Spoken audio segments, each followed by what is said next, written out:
पिछले क्लास में हम लोगों ने टू पोर्ट नेटवर्क पर चर्चा प्रारंभ किया था।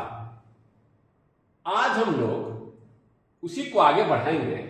पहले हम थोड़ा रिकॉल कर लें। पिछले क्लास में मैंने चर्चा किया था कि यह एक टू पोर्ट नेटवर्क है जिसे ब्लैक बॉक्स से दिखा रहे हैं। इसके इंटरनल के बारे में मुझे मालूम नहीं है। मैं इस पोर्ट को इनपुट पोर्ट बोला था, इसे आउटपुट पोर्ट बोला था। यहां अगर हम इनपुट पोर्ट का मतलब है कि यहां हम वोल्टेज सोर्स अप्लाई करें और यहां मैं लोड अप्लाई करूं। ये मैंने नाम दे दिया है इनपुट पोर्ट। इनपुट पोर्ट जहां हम इनपुट अप्लाई करेंगे, लोड जहां, आउटपुट पोर्ट जहां हम लोड करें। तो ये मैंने लिखा था। फिर मैंने यहां के वोल्टेज को एक वेरिएबल V1 नाम दिया था। इसके बीच के वोल्टेज को V1, voltage between this and this, V2, I1, और इसी चार वेरिएबल से के टर्म में इसे एक मैथमेटिकल मॉडल दिया था। We expressed this in terms of this four variable. मैंने ऐसा किया था और मैंने कहा था इसके लिए आपको दो इक्वेशंस लिखने होंगे। पहली बार मैंने पहला मॉडल बनाया था, उसमें V1 V2 मेरा डिपेंडेंट वेरिएबल था जो I1 I2 पर डिपेंड करता। ये मॉडल हम लोगों ने बनाया था और फिर हम लोगों ने Z11 निकाला था। एक मैं फिर से रिकॉल करा दूं। कीपिंग I2 = 0, 0 करने का मतलब इसको ओपन किया था। V1 by I1, यहां वोल्टेज सोर्स V1 अप्लाई किया हूं। ये करंट I1 है और V1 I1 क्या होगा, V1 by 1 + 2। तो V1 by I1 इस कंडीशन में क्या होगा, 1 + 2 समेशन ऑफ दिस।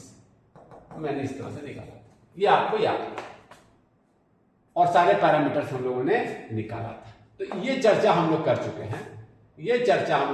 चुके थे और इस टी नेटवर्क में मेरा आया था Z11 आया था summation of this to, Z22 आया था आपका summation of this to, Z12 और Z21 आया था दिस वन। ये आपको याद, ये चारों हम लोगों ने निकाला था। अभी आज का जो उद्देश्य है लेक्चर का वो है वाई पैरामीटर। लेकिन उससे पहले, वाई पैरामीटर से बढ़ने से पहले मैं आपको एक और तरीका बता देना चाहूंगा, एक और मेथड 2 मैं इसको बोल दे रहा हूं। बोलने के लिए मैं इसे क्या बोल दिया, method 2 to find this parameters. एक और मेथड से हम इस पैरामीटर को फाइंड कर सकते हैं, टू ऑब्टेन द पैरामीटर्स।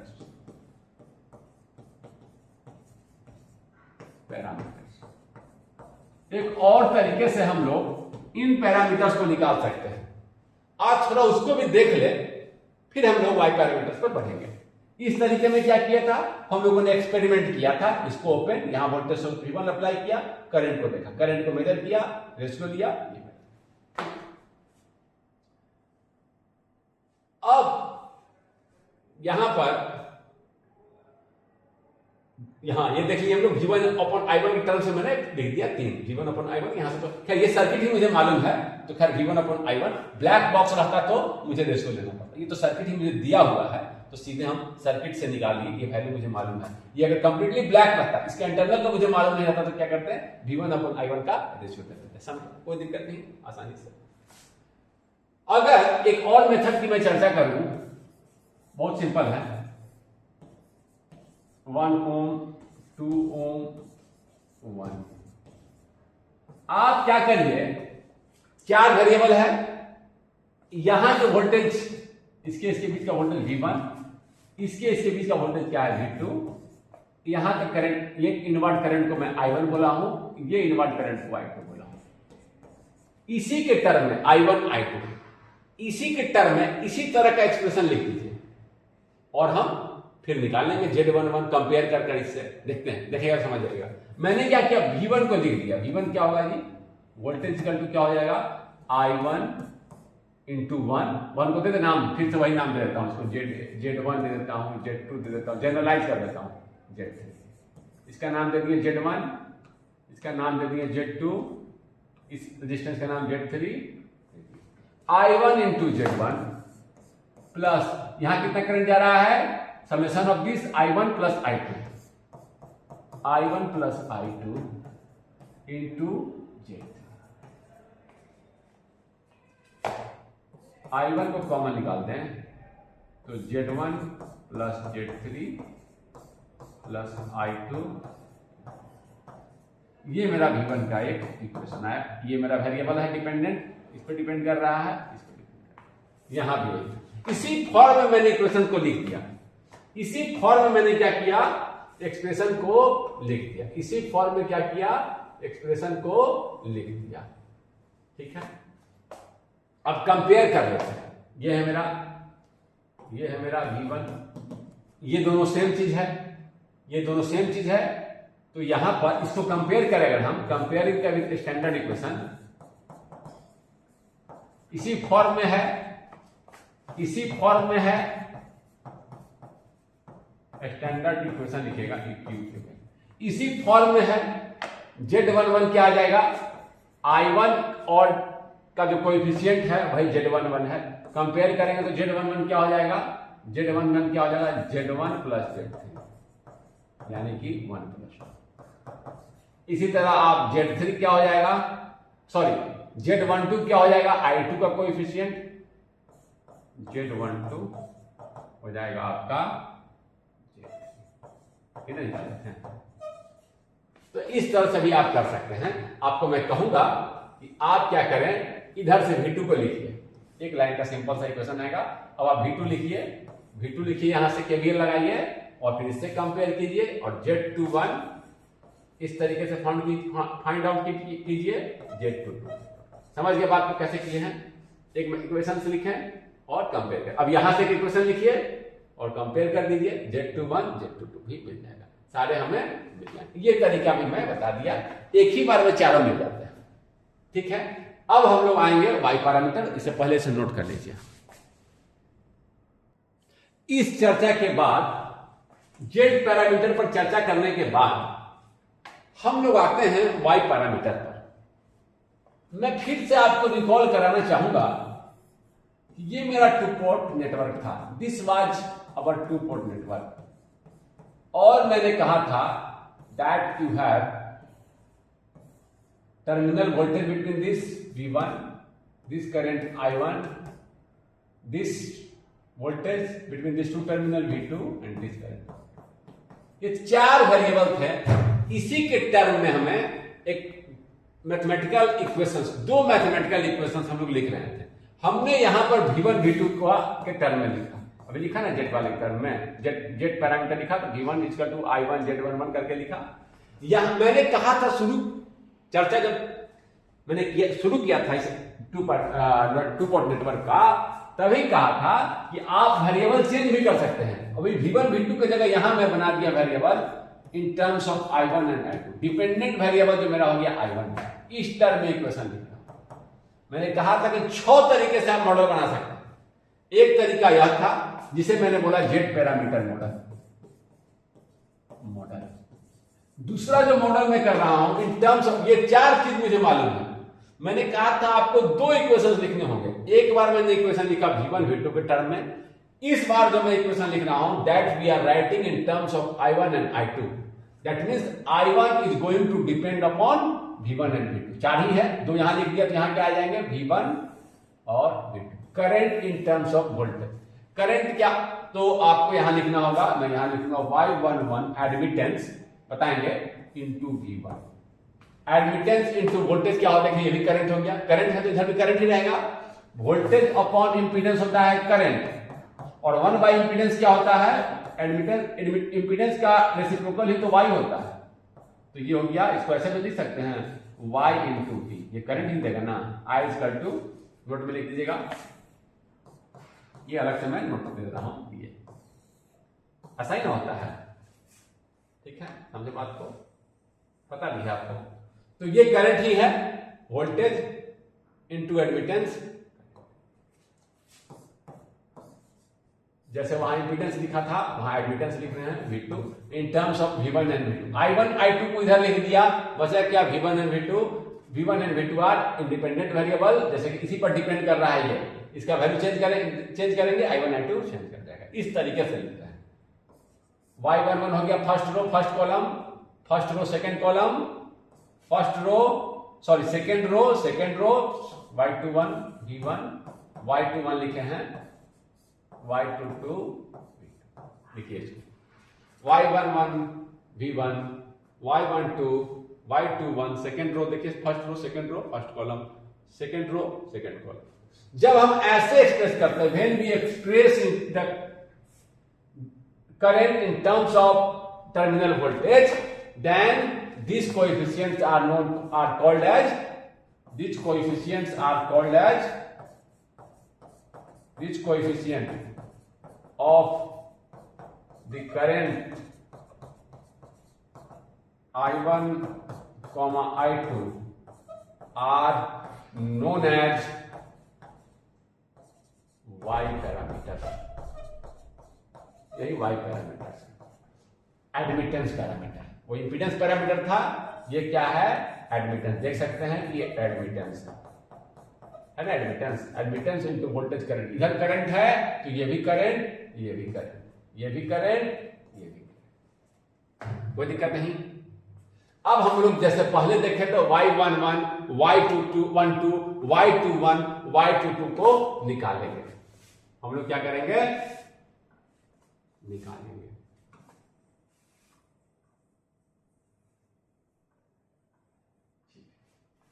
यहां देखिए, आसानी से आप निकाल सकते हैं। Y11 एडमिटेंस है, करंट बाय वोल्टेज, ये देखिए current by I1 by V1 keeping this zero, making this zero. इसको जीरो करने के लिए क्या करना होगा, V2 को जीरो करना होगा। देखिए ये जीरो कर देंगे, ये पार्ट अगर जीरो हो जाएगा तो क्या हो जाएगा, ये इक्वेशन से Y11 V1 I1 by V1, देखिए I1 बाय V1, इसको कह सकते हैं इनपुट एडमिटेंस, इनपुट एडमिटेंस, ये इनपुट एडमिटेंस होती है व्हेन किस कंडीशन में, when V2 is equal to 0। V2 का मतलब आउटपुट पोर्ट, इसमें आउटपुट पोर्ट बोला हूं अगर, तो ये जीरो। जीरो करने का मतलब क्या करेंगे, वोल्टेज जीरो करने का मतलब क्या होता है, वोल्टेज का डिफरेंस यहां के बीच में जीरो कब होगा, जब इसको शॉर्ट करते हैं तो डिफरेंस क्या हो जाएगा, जीरो। तो इसको हम शॉर्ट सर्किट पैरामीटर भी बोलते हैं। सो Y पैरामीटर लिख लीजिएगा पूरा, is also called short circuit parameter. Why it is called short circuit parameter? Because it is obtained by shorting parameter, one of the port। लिख लिए इसको आप। अब हम आगे बढ़ते हैं, इसको आप लिख लिए। सिमिलरली आप Y12 क्या लिख सकते हैं, एडमिटेंस है, डायरेक्ट यहीं से लिखिए, current by voltage keeping voltage V2 लिख दिए, V1 इज इक्वल टू 0। इसको जीरो करेंगे, देखिए जीरो हो जाएगा, यहां से निकालें Y21, ये क्या हो गया, रिवर्स ट्रांसफर एडमिटेंस। जहां इंपिडेंस था वहां एडमिटेंस हो रहा है, लेकिन हम लोग लिखते हैं आउटपुट बाय इनपुट, ये क्या है, इनपुट बाय आउटपुट, तो इसलिए रिवर्स वर्ड यूज करते हैं। खैर से आपको दिक्कत नहीं है, यहां एडमिटेंस बोल देंगे। Y21 डायरेक्ट यहां से लिख सकते हैं, क्या होगा जी, करंट बाय वोल्टेज। ये करंट, ये देखिए Y21, ये करंट, ये voltage keeping this zero, making this zero. ये जीरो कब होगा, जब V2 जीरो, उससे लिख सकते हैं।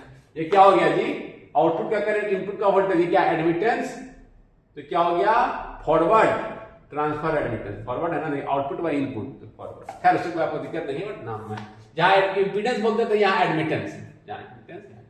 Y22 क्या होगा, बहुत आसानी से आप लिख सकते हैं, I2 by V2 keeping V1 is equal to, V1 को जीरो कर दीजिए, Y22 ये आप आसानी से लिख सकते हैं, कोई दिक्कत नहीं। ये क्या, इसको क्या नाम देंगे, output current, output voltage, output admittance when input to short circuit, इस कंडीशन में। अब हम निकाल सकते हैं एक चीज, हाँ मैं और दिखाना चाहूंगा, यहां पर एक चीज मैं और खींचते हुए खत्म करूंगा। ये देखिए I1 को लिखा आपने, इसको फिर से लिखिए। आप जितनी बार स्वयं लिखेंगे, the more you right the more you understand. y12 v2, I2 को लिखेंगे y21 v1, y22। ये देखिए, अब इसका इक्विवेलेंट सर्किट मॉडल खींचे हम, जैसे वहां खींचे थे, तो हम कैसे खींच सकते हैं जी? एक करंट I1 को दिखाया है दो पार्ट में, एक करंट का दो पार्ट है, एक पार्ट। तो मैं दिखाता हूं, एक यहां से करंट मेरा जा रहा है I1, एक मॉडल खींच रहा हूं, और वो है आपका, ये है आपका एडमिटेंस, यहां दिखा दिया y11 एडमिटेंस है। इस नोड का वोल्टेज क्या है? V1, एक V1 है, ये ठीक है। दूसरा क्या है? एक ये भी करंट होगा y12 v2, ये v2 पर डिपेंड कर रहा है, यहां पर नहीं डिपेंड कर रहा है, यानी कि यह डिपेंडेंट करंट सोर्स है, किसी और पर डिपेंड कर रहा है। दिखा देंगे, एक डिपेंडेंट करंट सोर्स खींचिए, किस पे डिपेंड कर रहा है? किस पे डिपेंड कर रहा है? ये किस पे डिपेंड कर रहा है? V2 पर। तो y12 किस पे डिपेंड कर रहा है? अब देखिए I2 को इस कलर से खींचने चले, कोई दिक्कत नहीं है। एक है आपका y22 v2, ये हो गया आपका यहां का वोल्टेज V2, ये करंट आ रहा है इधर से I2, ये क्या हो जाएगा? ये करंट कितना करंट जा रहा है इधर, इधर कितना करंट जाएगा? V2 इंटू y22, ये करंट किधर जाएगा? और देखिए y21 into V1, dependent current source V1 पर डिपेंड कर रहा है, इस पर डिपेंड नहीं कर रहा है, इसको हम डिपेंडेंट करंट सोर्स के रूप में दिखा देंगे। किस पर डिपेंड कर रहा है? V1 पर। तो हम इसको लिख देंगे, इसका वैल्यू क्या है? y21, ये हो गया I2, इधर से आ रहा है, दिखाइएगा I2, यहां पर आपका ये सर्किट है, यहां वोल्टेज अप्लाई कर सकते हैं, जो अप्लाई कीजिएगा वो V1 है, यहां का वोल्टेज अप्लाई किए, यहां पर यहाँ V1 दिखा सकते हैं, यहाँ V2 भी दिखा सकते हैं, इसके बीच का वोल्टेज V2 है, ये V1 यही तो यहाँ लिखे हैं, इससे कोई दिक्कत नहीं है। वोल्टेज यहाँ, जो वोल्टेज यहाँ है वही वोल्टेज यहाँ, ठीक है। ये मैंने एक सर्किट मॉडल बनाया, आप इसको मिला भी सकते हैं, इसको कोई दिक्कत नहीं है, रेफरेंस पॉइंट है, ऐसे ही बुक में मिला दिया तो कोई दिक्कत नहीं है, इससे कोई दिक्कत नहीं है, क्योंकि यही आपका रेफरेंस पॉइंट है, टर्मिनल है, रेफरेंस टर्मिनल है, इसी के रिस्पेक्ट में सारा वोल्टेज है, तो मिला भी सकते हैं, कोई दिक्कत नहीं है, ठीक है। खींच दिया, कहने का मतलब है कि ऐसे भी खींच दिया अगर हम तो कोई दिक्कत नहीं, ऐसे भी खींच सकते हैं, दोनों को मिला दिए, यानी कि इसी रेफरेंस से, इसी टर्मिनल के रेफरेंस से सारे वोल्टेज लिखे गए, उससे कोई दिक्कत नहीं है, मिला दीजिए, आप मिला ही दीजिए, मिला देते हैं, दिक्कत नहीं, समझे बात को? इसको खींच गया, यह आपका y पैरामीटर इक्विवेलेंट सर्किट, इसको लिखिए, यहां का वोल्टेज V1 है, इसी को यहां लिखा है। मान लीजिए कि आप यहां V1 अप्लाई किया है, कोई V1 अप्लाई किया, तो इस मॉडल का यूज करके I2 निकाल सकते हैं, आसानी से निकाल लेगा। यहां मैंने वोल्टेज अप्लाई कर दिया V1 वोल्टेज सोर्स लगा दिया DC, तो यहाँ का आउटपुट करंट निकालना होगा, आसानी से इस मॉडल का यूज करके हम निकाल सकते हैं, कोई दिक्कत नहीं। हमने बात को सारे कुछ मालूम है, मुझे y22 मालूम है, y21 निकाला हुआ हूँ, और मैं क्या किया, आसानी से मुझे मालूम है सारे पैरामीटर्स, तो मैं यहाँ पर वोल्टेज V2 लगाया हूँ, तो यहाँ करंट निकाल सकते हैं, हाँ आसानी से सारा वैल्यू पुट कर देंगे, फिर y21 का y22, ये मुझे दिया गया है, पैरामीटर्स मुझे नोन है, आसानी से निकाल देंगे। मॉडल का फायदा देखें, यहाँ अगर V1 लगाए हैं तो हम लोड का करंट आसानी से निकाल सकते हैं, लिख लीजिए इसको। इतना होने के बाद अब मेरा एक ऑब्जेक्टिव है कि क्या y पैरामीटर और z पैरामीटर में कोई रिलेशन है, ये ढूंढना। अब जो मेरा ऑब्जेक्टिव है कि y पैरामीटर, अगर मुझे मान लीजिए z पैरामीटर मिला है, मालूम है, y नहीं मालूम है, z में निकाला हूं, तो क्या इसका y से कोई रिलेशन है? क्या मैं y भी निकाल सकता हूं, या y मालूम है तो मैं z निकाल सकता हूं? ये रिलेशन खोजना, क्या कोई रिलेशन है? मुझे z मालूम है तो क्या मैं y निकाल सकता हूं, या y मालूम है तो z निकाल सकता हूं? इस पर मैं थोड़ा अभी चर्चा करना चाहूंगा, रिलेशन, इसको लिखिए, रिलेशन बिटवीन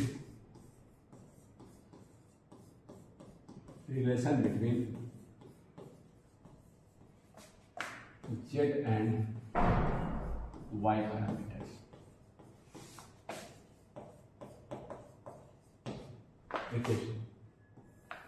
तो देखिए मेरे क्या थे, V1 इक्वल टू मैंने निकाला है, V2 इक्वल टू निकाला है, Z11 I1 Z, चलो इसको पहले हटा ही देते हैं, इस ऑर्डर में लिखते हैं ताकि कोई कंफ्यूजन ना हो। Z12 I2 V2 equal to in terms of I1 and I2 Z21 I1 Z22 I2।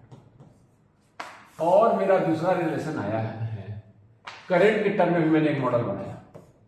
Current मेरा है डिपेंडेंट वेरिएबल, मैंने लिखा इधर V1 V2 आ जाएंगे, चार ही वेरिएबल है, दो इधर लिखा तो दो, बाकी जो बच्चे दो उधर जाएंगे।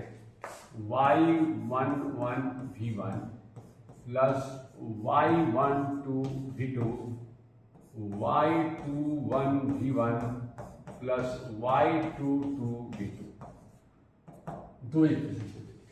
अब मैं चाहता हूं कि क्या Z पैरामीटर और Y पैरामीटर में कोई रिलेशन है, मतलब कि क्या अगर मुझे Z पैरामीटर मालूम है तो क्या मैं केवल उसी से Y निकाल सकता हूं, Z से Y निकाल सकता हूं, या Y मालूम है तो Z निकाल सकता हूं। ये रिलेशन मुझे ढूंढने की कोशिश करें मैथमेटिकली।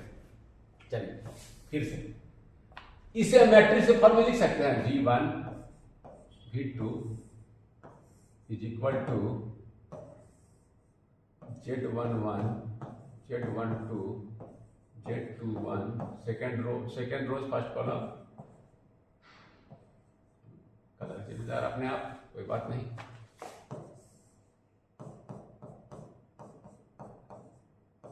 बहुत बढ़िया। अब मुझे Z से Y निकालना है, ये सारे मुझे मालूम है, कहा था कि ये तुम्हें दे दिया, और Y पैरामीटर निकाल के बताओ ना, Z से निकाल सकते हो, Z से ही Y निकाल दो। तो हम कहते हैं कि अगर यहां वोल्टेज को लिखा है इन टर्म्स ऑफ करंट और यहां लिखा है current in terms of voltage, current मेरा डिपेंडेंट वेरिएबल्स है, अगर मैं यहां करंट को डिपेंडेंट वेरिएबल बना दूं, करंट को इधर कर दूं और वोल्टेज को इधर कर दूं, तो मेरा रिलेशन बन सकता है। मैंने वही किया। मैंने क्या किया, यहां से I1 I2 लिखा, सो I1 एंड I2 मैट्रिक्स में पढ़े होंगे आप, ये क्या हो जाएगा, ये इधर जाएगा तो ये मैट्रिक्स कैसे लिखेंगे, इनवर्स Z11 Z12 Z21 21 है, यहां ध्यान दीजिएगा, Z22 का inverse into V1 and V2। और ये तो सेम है, यहां से भी तो ही आ रहा था, ध्यान दीजिए, I1 and I2 is equal to Y11 Y12 Y21 Y22 V1 V2। Compare जरा करें, यहां I1 I2 इधर है, यहां भी इधर है, ये डिपेंड कर रहा है V1 V2 पर, यहां भी डिपेंड कर रहा है, यहां ये फैक्टर है, ये मैट्रिक्स, यहां ये मैट्रिक्स, यानी ये दोनों मैट्रिक्स इक्वल होंगे।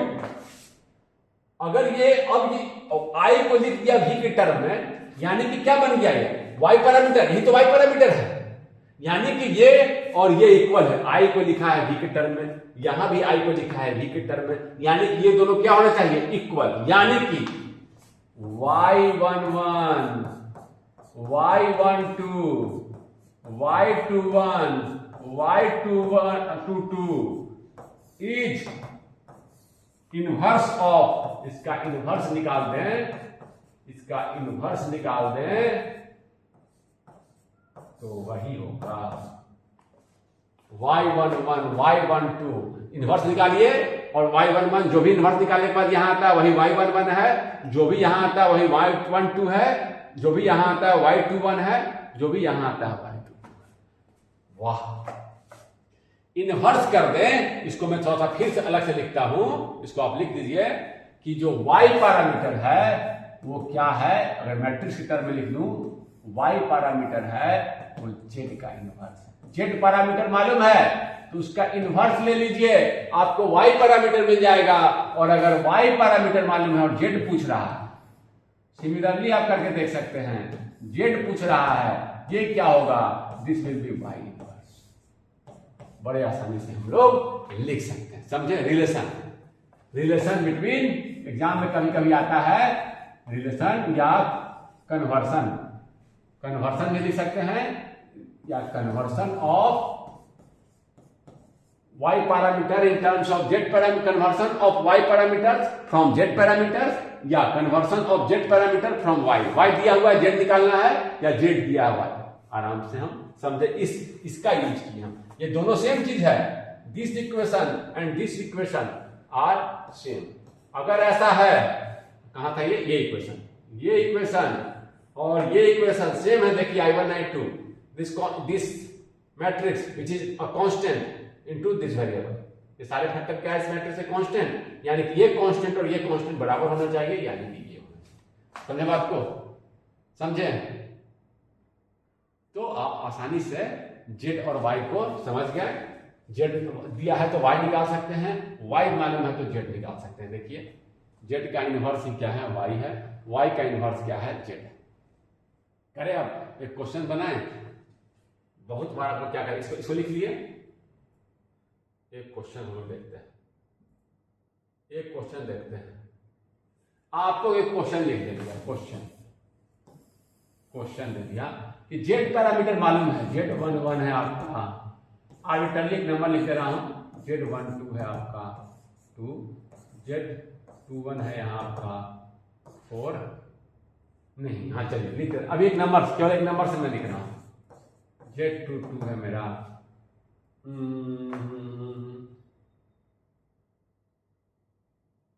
इससे ज्यादा अच्छा होगा कि मैं एक थोड़ा और सही क्वेश्चन दूं। मान लो कि एक सर्किट ही दे दिया, मैं एक सर्किट दे दिया, जेड पैरामीटर हम, ये 1 ओम है, ये 4 ओम है, ये 3 ओम है। चलो क्वेश्चन लेते हैं, यहां मैं क्या किया, आसानी से जेड पैरामीटर निकाल दिया। चलो ये कितना हो जाएगा, 4 और 1 5, ये हो जाएगा 4 और 3 7, और ये हो जाएगा 4। अब क्वेश्चन कहां निकालिए, क्वेश्चन ये नहीं कहा, क्वेश्चन करा कि find Y parameters. Z parameters मैंने कहा था कि निकालना आसान है, आसानी से निकाल दिए। अब आप चाहें तो वाई का कंडीशन रखकर भी निकाल सकते हैं, वाई का कंडीशन रखकर भी निकाल सकते हैं। क्वेश्चन 2 फॉर्म में पूछा, एक तो क्वेश्चन ये पूछा, या तो क्या किया, आपको सर्किट दिया ही नहीं, फ्रॉम, इसी क्वेश्चन को एक और तरीके से लिख रहा हूं, from the given z parameter find y parameter, ये दे दिया, और दे दिया आपको Z11 है आपका 5, Z12 है आपका 4, Z21 है आपका 4, Z22 है आपका। क्वेश्चन दे दिया, हम क्या करेंगे, इससे निकालना है मुझे, या तो सर्किट दिया था, जब सर्किट दिया था तो आपके पास 2 तरीके थे, या तो आप जेड से वाई निकालिए, या तो सर्किट पे कंडीशन रख के निकाल लीजिए वाई पैरामीटर। y11 क्या होता है, I1/V1 कीपिंग V2 0, वो करके निकालिए, ठीक है। वो तरीका वो थोड़ा टीडियस हो जाता है, डायरेक्ट जेड निकालना है, देखिए सर्किट में आसान है, उसे भी हम निकालेंगे, हम वैसे भी निकालेंगे। एक क्वेश्चन तो ये दिया, तो आपको दोनों तरीके थे, या तो आप कन्वर्सन कर ले, या तो आप सारे कंडीशन से निकालें। यहां जब सर्किट दिया हुआ था तब, जैसे कि कोई बच्चा या तो कन्वर्सन, 2 तरीके होंगे ना यहां पर, अगर सर्किट दिया रहा इस क्वेश्चन के लिए, यहां ध्यान, इस क्वेश्चन के लिए अभी क्वेश्चन ऐसे दिया है और यही क्वेश्चन ऐसे दिया, इस क्वेश्चन के लिए बच्चे के पास 2 तरीके थे। एक क्या करता बच्चा, 2 तरीके का यूज करता, एक तरीका क्या करता, y इक्वल टू क्या कर देता, z निकाल लेता, पहले z निकालता और z का इनवर्स कर देता, ये एक तरीका है। दूसरा बच्चा क्या करता कि सर हम कंडीशन से निकालेंगे, वो क्या करता, सब कुछ निकालना शुरू करता कि y11 क्या होता है, I1/V1 keeping V2 equal to 0, और वो रखता वैसे करता। सर आप इस कंडीशन के लिए सर्किट बना रहे हैं, 1 ओम, यहां है 4 ओम, एक बच्चा ये कर रहा है, वो कर रहा है 3, इसको सर शॉर्ट कर दिए, चलो मैं लाल कलम से शॉर्ट कर दे रहा हूं। अब क्या करना है सर, मुझे I1 और V1 का रेशियो देना है। I1 और V1 का रेशियो देना है। मान लीजिए सर कि ये वाला करंट जा रहा है I1, ये करंट I1 है, यही वोल्टेज V1 है, यहाँ पर वोल्टेज है, यही V1 है, यही वोल्टेज V1 है, यही का वोल्टेज V1 है। यहाँ V1 अप्लाई कर दिए, यहाँ V1 अप्लाई कर दीजिए, यही V1 है। I1 और V1 का रेशियो लेना है सर, तो क्या करेगा वो, सर हम ऐसे करते हैं, I1 और V1 का रेशियो लेना है ना, तो संबंध बैठा देते हैं इस कंडीशन में कि I1 क्या होगा। वो करता सर I1 होगा सर, ये होगा V1 बाई 1 प्लस 4 पैरेलल 3, और फिर वो करता सर ये हो गया करंट I1 निकालनी है, दोनों को पैरेलल कर दिए, इसे जोड़ दिए, और V1 से यही ना इक्विवेलेंट रेजिस्टेंस है, V1 बाई इक्विवेलेंट रेजिस्टेंस क्या हो गया, इसका भी एक बच्चा, ये दूसरा इस मेथड से कर रहा है, ये बच्चा इस मेथड से कर रहा है, ये इस मेथड से ही करेंगे, दूसरा बच्चा इस मेथड का यूज कर रहा है, सेकंड बच्चा, ये वाला बच्चा क्या कर दिया, ऐसे यूज कर, ध्यान दीजिएगा। दो तरीके हैं, एक तो ये कर लो, जेड से इनवर्स निकाल के वाई निकाल लो, एक तरीका ये बच्चा, दूसरा बच्चा क्या कहें सर वैसे नहीं निकालेंगे, सर्किट तो दिया ही हुआ है तो मैं ऐसे क्यों निकाल गया, और वो क्या कहा कि सर I1 बाई V1 कर देते हैं, और ये आ जाएगा 1 बाई 1 प्लस 4 पैरेलल 3, यही हुआ सर, निकाल लीजिए इस कंडीशन में, यही है आपका Y11। I1 निकाला, V1 बाई नेट इंपीडेंस, और फिर क्या किया, I1 बाई V1 कर दिया। सर ये रहा है आंसर। इस तरह से वो हर एक को निकालेगा तो थोड़ा सा लेंदी हो गया। Y11 निकाला, Y12 निकाला, Y21 निकाला, Y22 निकाला, सभी को इस तरह से निकाला, ये तरीका भी सही। लेकिन ये यहां पर देखिए थोड़ा समय, Y11 को निकालेगा, Y12 को निकालेगा, लेकिन दूसरा बच्चा कुछ स्मार्ट था, वो कहा कि सर ऐसा टी नेटवर्क है, दूसरा बच्चा ये वाला बच्चा ये सोचा कि सर ऐसा बच्चा ऐसा है सर, हम क्यों हर एक को इंडिविजुअली निकालने जाए, सर हम क्या करते हैं, पहले इसका जेड पैरामीटर ही निकाल लेते हैं, क्योंकि जेड निकालना बहुत आसान है, Z11 summation of this, Z22 summation of this, Z12 this middle branch, Z21 middle branch, sir निकाल लिए। अब इसी का इन्वर्स ले लेते हैं, बस आसानी से एक ही बार में सारा निकल जाएगा। या दूसरा बच्चा का काम मैं करने जा रहा हूं, यहां देखिए, ये है आपका क्वेश्चन, ये देखिए, इसी को ऐसे भी पूछता, अगर ऐसे पूछता तो केवल एक ही ऑप्शन बचता, इस तरीके का यूज करें इन्वर्स, क्योंकि तो सर्किट दिया ही नहीं है, ऐसे दिया तो मैं क्या करता, मैं आता यहां पर, तो अगर ये बच्चा दूसरे तरीके से बना रहा है तो इन्वर्स वाला इसी क्वेश्चन को बना रहा है, या क्वेश्चन अगर इस तरीके से दे देगा आपको एग्जाम में, तब तो आपको इसी तरीके से ही बनाना होगा कि y इक्वल टू, क्योंकि सर्किट दिया ही नहीं है, z का इन्वर्स, यानी कि z का इन्वर्स आप कैसे लेंगे, इसका इन्वर्स लेना है, आपका z क्या है, z मैट्रिक्स है 5 4 और 4 7, इन्वर्स कैसे लेते हैं, z अगर ये है तो z का इन्वर्स क्या होगा, z का इन्वर्स पढ़े हमने 12th में निकालना, बहुत ही आसानी से निकाल लेते हैं। 2 मैट्रिक्स का निकालना है तो ये 2 रोज 2 कॉलम का इन्वर्स निकालना काफी आसान है, डिटरमिनेंट से डिवाइड कर दीजिए, डिटरमिनेंट से z इन्वर्स, फिर से लिख दूं, इसको बराबर ना लिखता हूं, इसको मैं यहां करता हूं,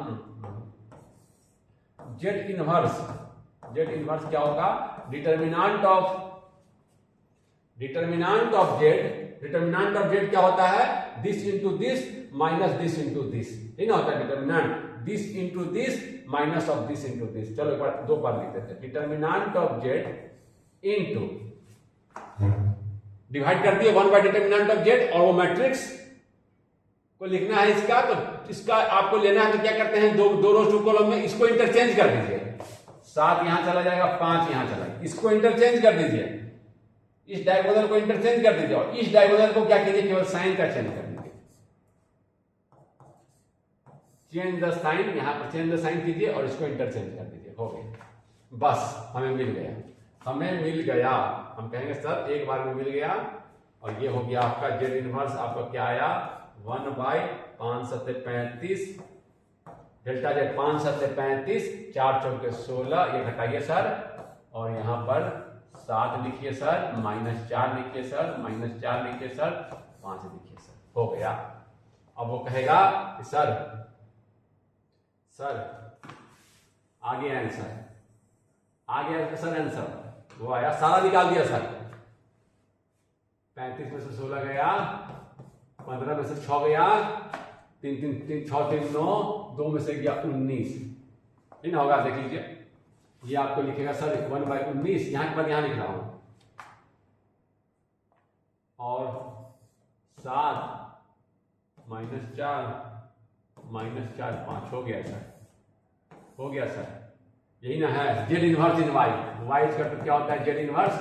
जेड इनवर्स निकाल लिए, यानी कि जेड इनवर्स निकाले नहीं ना, वाई है, तो आपको बोलेगा कि sir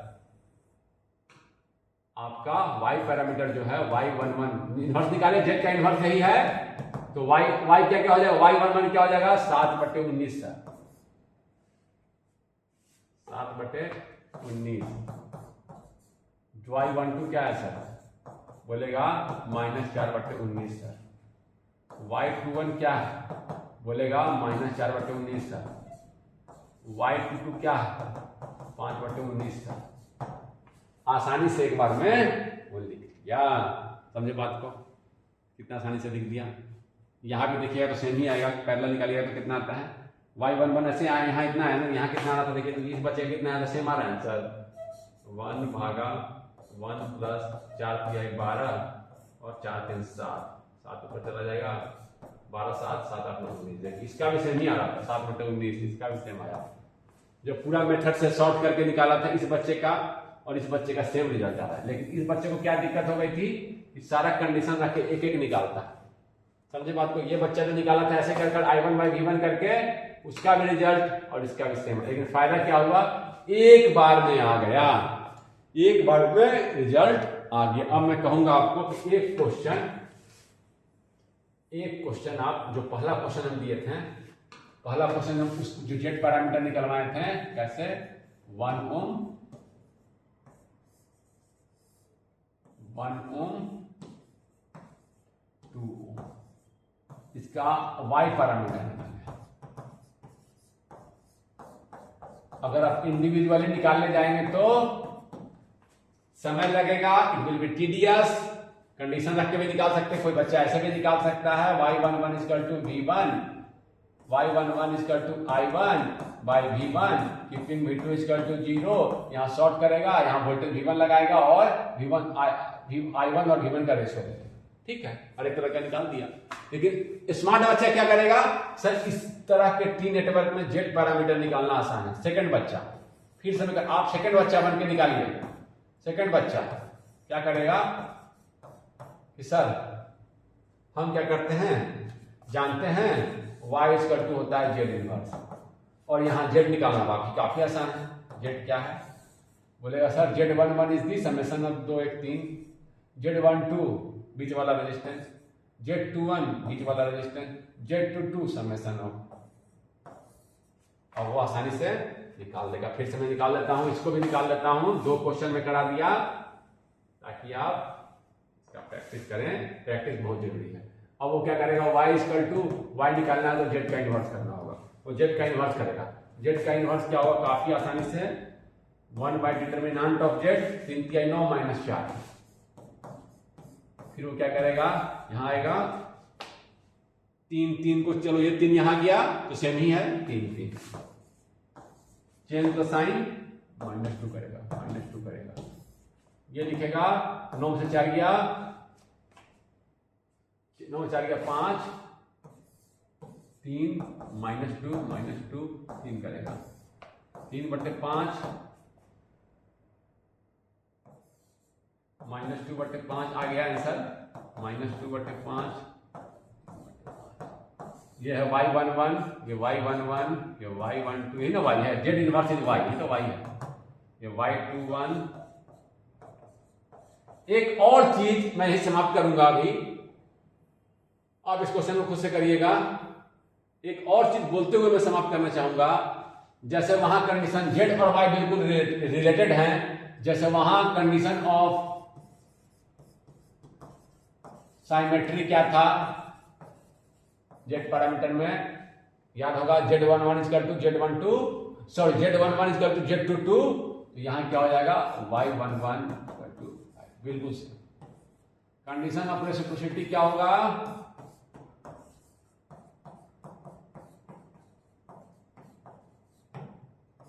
Z12 equal to Z21 वहां था, यहां Y12। यहीं पर हम लेक्चर को रोकते हैं, हम आगे और कुछ क्वेश्चंस करेंगे। आप यहां देखें कैसे कन्वर्सन कैसे करेंगे, एग्जाम में आएगा, बिल्कुल आसानी से लिख दीजिएगा। और हमने कन्वर्सन का यूज भी किया कि देखिए अगर Z मालूम है तो Y निकाल सकते हैं, Y मालूम है तो Z निकाल सकते हैं। अगर सर्किट दिया गया है जहां Z निकालना आसानी है, सर्किट ही दे रखा है, तो हम Z आसानी से निकालकर इजीली Y निकाल सकते हैं, इजीली। अदरवाइज आप मेथड से भी कर सकते हैं, Y11 निकाले, Y12, Y21 निकाल सकते हैं। थोड़ा टीडियस होगा लेकिन स्मार्ट बच्चा तुरंत निकाल देगा। ठीक है, यहीं पर आज के लेक्चर को रोकते हैं।